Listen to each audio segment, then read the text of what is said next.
Hello everyone, and welcome to Michigan Whitetail Management's YouTube channel. This channel is devoted to bringing you whitetail tips, strategies, and tactics to help you, the viewer, be more successful. We not only invite you to subscribe to our channel, but also hit the notification button to be notified when we release new videos. Now, join us in the field as we release another Michigan Whitetail Management habitat solution. Morning, guys. We've definitely got the winter weather back that we wish we would have had a week ago.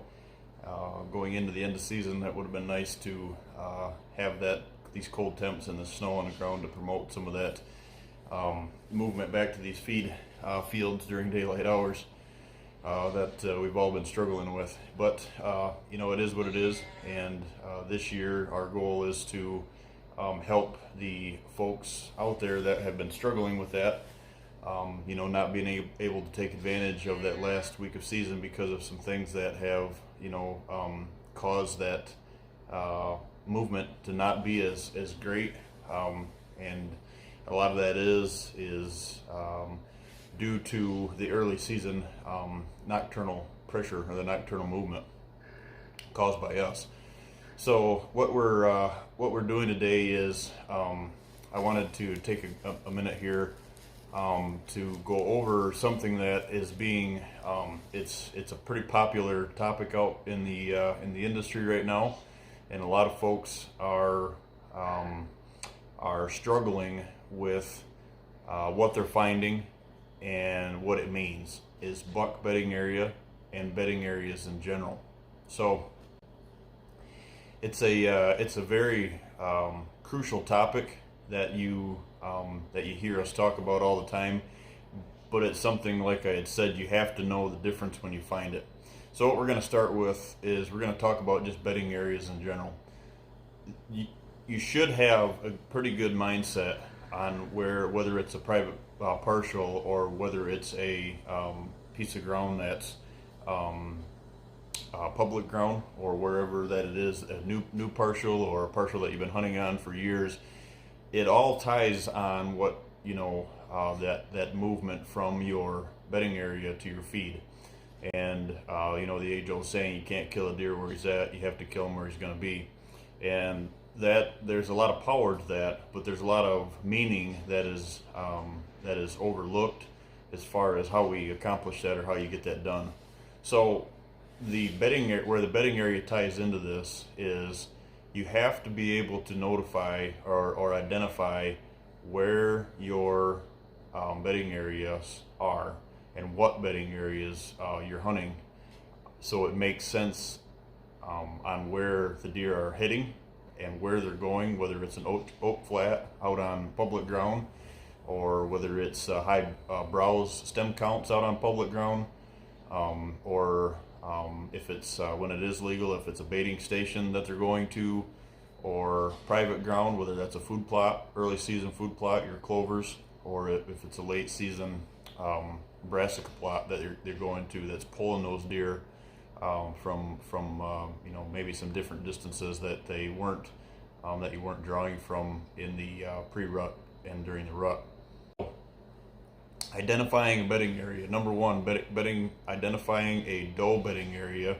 What you're going to find is, and I've got some aerials here that I've put together on a couple locations that we hunt, so it kind of makes sense to you. And what you're going to see on these aerial, guys, is you have to identify, like we said, you have to identify what is your bedding area. Is it a buck bedding area versus doe bedding area, and how are those deer getting past you to those feed stations, those destination feed locations. And the thing that I look for first is I always look for the doe bedding area. If you go into an area and you're focusing on locating buck bedding area, you're going to be misled. And the reason is you in Michigan, even though it's legal, there's still guys out baiting, or whether that's around a food plot or whatever. What you're going to find, if you go into a location and you're searching for buck bedding areas, you're going to find misleading information. So what you need to do is you need to start with your doe bedding, and your doe bedding areas are going to be in those higher stem count areas, If it's in an area where that's had some habitat improvement to begin with, let's say in some hinge cutting areas, you're more apt to find that doe bedding area in. It can be a little, what I find it can be a little denser with some of those hinge cuts that are maybe someone has created the hinge cut too high and it's created more of a canopy than it has a low wind block. You know, that terminology you always hear, that thermal cover, that low cover. And what you're finding is you need that low cover to be able to hold those deer. But the does, because of no headgear, they will navigate through that lower canopy. And through a lower canopy situation, you're going to find, especially if it's in an area that's hinge cut or out on state ground, you're going to find some of these areas that have been slashed or clear cut, let's say. Those areas are going to be where your doe bedding areas are going to stem from. So what does it look like? It looks like high stem count. It looks like, what stem count is it? It's hopefully you can find those areas that are hardwood regeneration, whether that's dogwood, whether that's the oak regeneration, whether that's even into the softwood on clear cuts, whether that popple has came back strong, whatever that it is, that is growing in those areas that daylight is able to hit that forest floor. You're going and hopefully there's some conifers mixed in there. You're going to find these doe bedding areas. You're going to find pellet counts that are maybe in different sizes. You're going to find these bedding areas that are these beds. You know, the bed itself, they're not large beds. They're multiple beds. You know, you have one bed and then you have two beds next to it. So you're in those bedding areas, you're able to identify you know, a larger pellet in the bigger bed and smaller in the two smaller. So what's it tell you? It tells you it's probably a doe and two fawns, and very few rubs. Now, in those doe bedding areas, obviously you are going to find some rubs, but it's not going to be, if you look at those, they're not going to be, I find they're not going to be really heavy worked rubs. They're going to be rubs that are touched once or twice. And the reason that is that's a buck that went in. He knew that was a bedding area, whether it was a bedding area that he had to travel through that doe bedding area to get to the feed, or whether it was a cruising area in one of his travel lines of travel during that 24-hour period. It's just something that they're going to hook. And the reason is if they're in there looking for does, and the doe is bedded during maybe that lockdown phase, they will hook a tree here or there, but they're not going to be in that area really raking trees. So that pertains to a buck bedding area. So in these doe bedding areas, it's the beds, it's the multiple beds, it's the different size of pellet counts. And that is where you need to start, where with your focus on your doe bedding areas. Public ground guys and myself, we hunt public ground ourselves and all over the state. But what you need to find is you need to make sure that bedding area is accessible by yourself, and also it's accessible by other. If it is accessible by other hunters, use that to your advantage where those hunters are coming into the area, and if they do walk through that area, it's going to benefit your stand locations. So, and that's all about wind direction. We have one area that is just a south wind area. There's no way to get away with north winds on it. It's because how it's laid out between the swamp and a funnel area that goes into a really thick, dense, high stem count area where that doe bedding area is, with buck bedding to the west, and there's absolutely no way to hunt it on a north wind without taking the chance of getting busted. So that's how you identify the doe bedding areas. Once you identify the doe bedding areas, you can then try and you need to locate your buck bedding areas. So what you need to find is you need to find these buck bedding areas that are, and the best way to do that, I find, is you start with those doe bedding areas, and you put your nose to the wind as a mature buck would, and you walk, and usually you're going to find that's like 180 degrees away from the doe bedding area. Now, They not always going to be in the dominant direction, the dominant wind direction that you think, the prevailing wind direction that you need to hunt that. They are going to be in those areas, and it might be split into two different areas where they can actually pinpoint two different wind directions. And the reason is not all the time, but most of the time what you're going to find is those buck bedding areas are going to be located away from those doe bedding areas, so the bucks, the mature bucks, any bucks can get out of those bedding areas and into those doe bedding areas with their nose to the wind without being detected.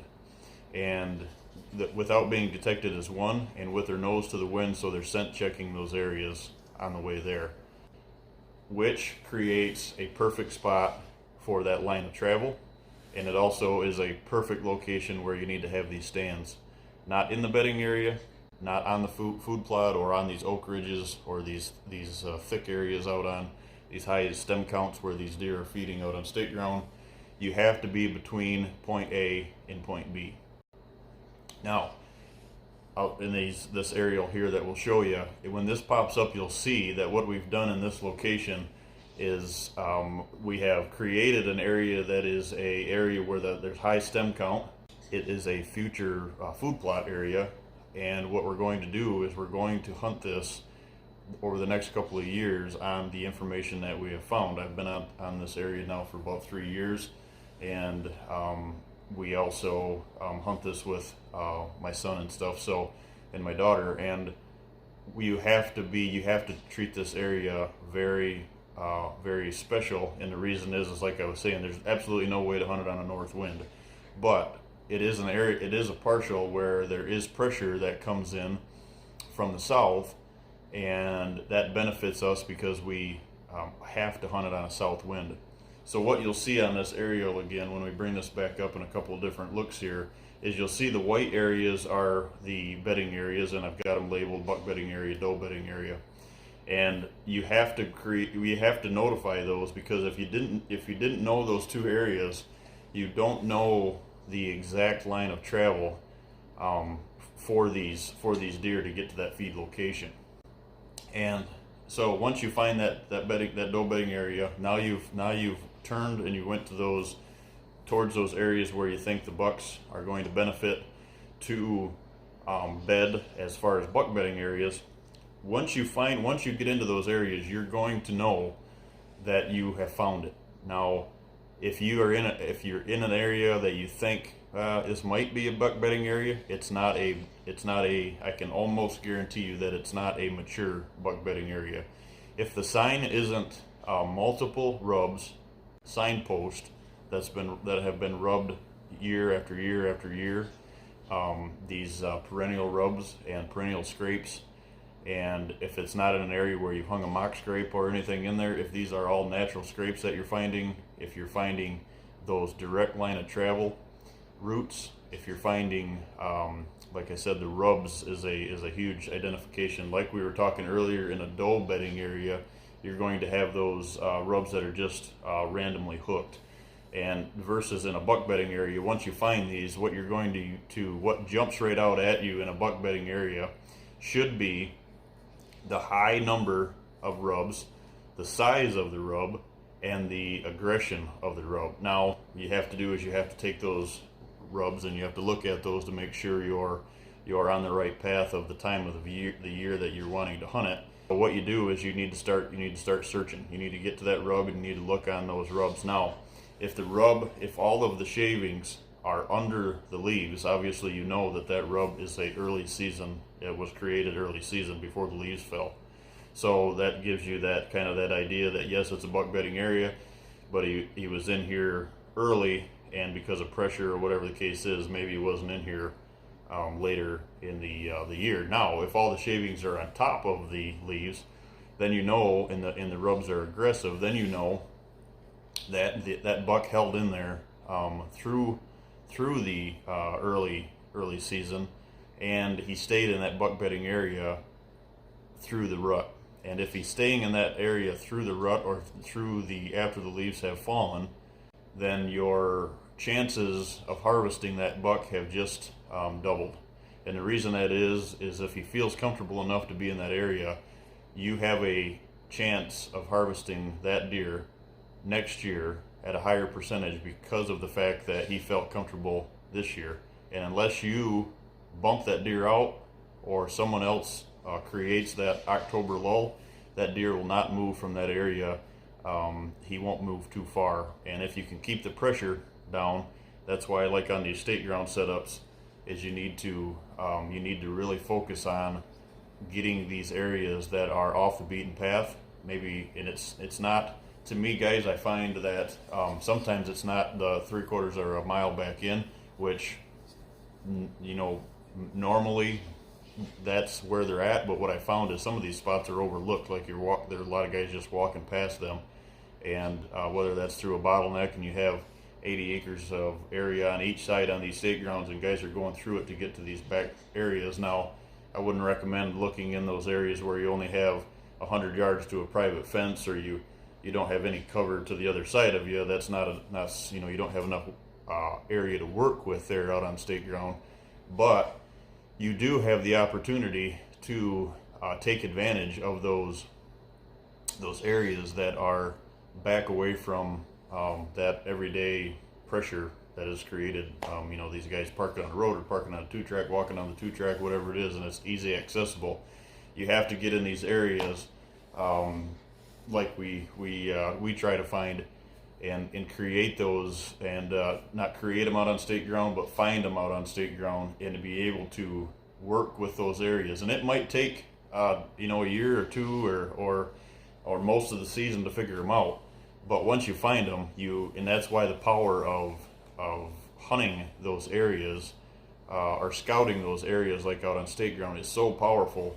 If you can get there early, and it's not just a take your camper into a new area and walk into a new area for the first time in the around Halloween or that first week of that powerful rut, and walk in and to me you're hunting blind, and you can really screw that situation up very fast. Now, where that comes in, like we've talked before, study those aerials out there to make sure you're most educated as you can possibly be, so you're taking advantage of that area that you're going into. On the private side of things, that's why that can be so powerful, knowing where your doe bedding areas, B, your buck bedding area or bedding areas are pertaining to that doe area. So, and with that said, is like you'll see on that this aerial that we have that I've kind of put together here because of this video and this topic, is you'll see that area is a larger area than where the doe bedding area is, and the reason that is it might be your buck bedding areas might be in that area might be broke into 2 or 3 different spots that are only 200 or 300 yards away from each other, but they're smaller areas. They're not as social as a doe bedding area is. Now, the doe bedding area, it does have, you'll see on that bottom, it does have that circle around it with the X on it, and marking that doe bedding area. But in that situation, that location there, that doe bedding area stretches over a 3 to 4 acres, might be 5-acre area, and it's a heavy area that holds a lot of does, and it holds does from September all the way through till now. And they're there all year, and it's that yearly doe bedding area, which makes it even stronger because that area is polluted with scent. It's high. It's not only high stem count for bedding, but it's high pellet count. And that area is just if it's unpressured and it's left alone, it's dynamite. But you have to be able to work with it, and that area is, because those two areas are separate, you have to make sure that you don't blow that area, and you can ruin the rest of your, if you blow it early in the fall, that first week or two into season, and create the October lull, you're going to have a long season. So, not that it can't be corrected further down the road if you leave it alone and get out, but not like on a public ground situation, you're fighting other folks coming into there. It's just not your own pressure. So the private side of it is how do you what do we do once we find these areas? What do we do to enhance them? The buck bedding area is, you have to keep it open enough that they feel comfortable. You have to get it in an area where you have to let the sunlight in, but I wouldn't recommend going in and which we never do, going in and putting these higher hinge cuts in and creating the canopy effect where it's it's 4 or 5 feet above the ground, and it might span for a 20-30 feet area where none of that hinge cutting that you promoted hit the ground. And to me, that's if you're going to create a canopy, especially in a buck bedding area, you might as well leave the tree standing, because the canopy that it's creating 30, 40 feet, 50 feet up in the air is the same as what it's creating 4 or 5 foot above the air.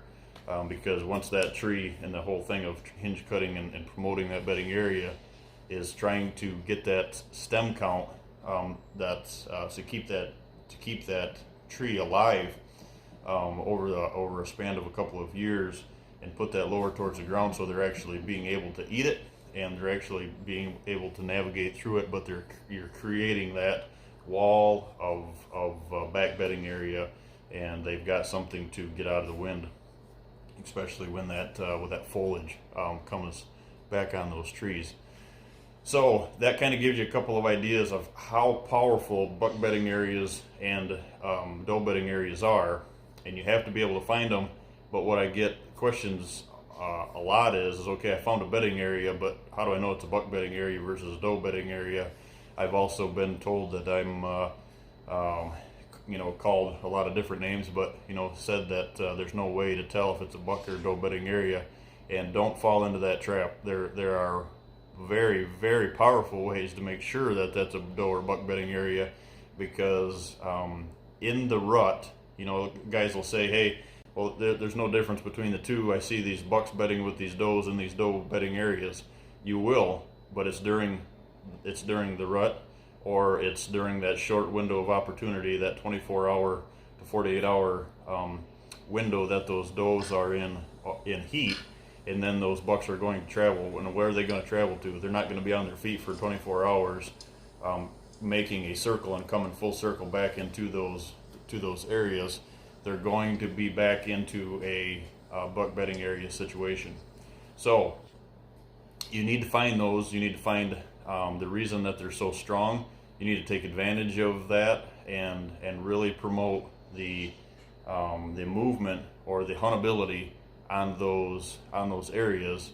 And what that's going to do is, once you know that those areas are in those different locations, you're going to find the power of being able to hunt those locations with confidence on where those deer are at and when they are going to be there, and why they are in those bedding areas. Why are the does in their area? Why are the bucks in their area? And how to promote the growth of those areas. What to do in a doe bedding area if you're on private ground is what I'm speaking of. If you're on private ground and you find these areas, and how do you promote it? Don't overdo the density of a buck bedding area. You can ruin it. Versus a doe bedding area where you can make it a little denser, but you have to make it cruisable. I like to call it, cruising from the buck side of it, but the does have to be able to navigate through it, and it has to be open. It has to be what we design a lot of. As you'll see, my hub style bedding areas that I create, and the reason I create them is because it has those different lines of movement in there to get from where they're at to where they're going. So and it's the reason I'm doing that is because a lot of them are shaped like a hand when I get done with them. And the reason that is I don't pile things on top of each other. I direct hinge cut. So I put everything to the outside, and then when you turn and you come back down the other finger, the other corridor, everything's tipped to the outside too. And what you create, you create corridors not only parallel, you create bedding area, or these corridors that crisscross through it, and it becomes a what you hear sometimes I refer to as that hex area, and that's where that comes from. So a couple things there on the buck bedding area versus the doe bedding area. What do you do to promote them once you find them, and how powerful it is to be able to hunt those areas once you find them. Thanks, guys.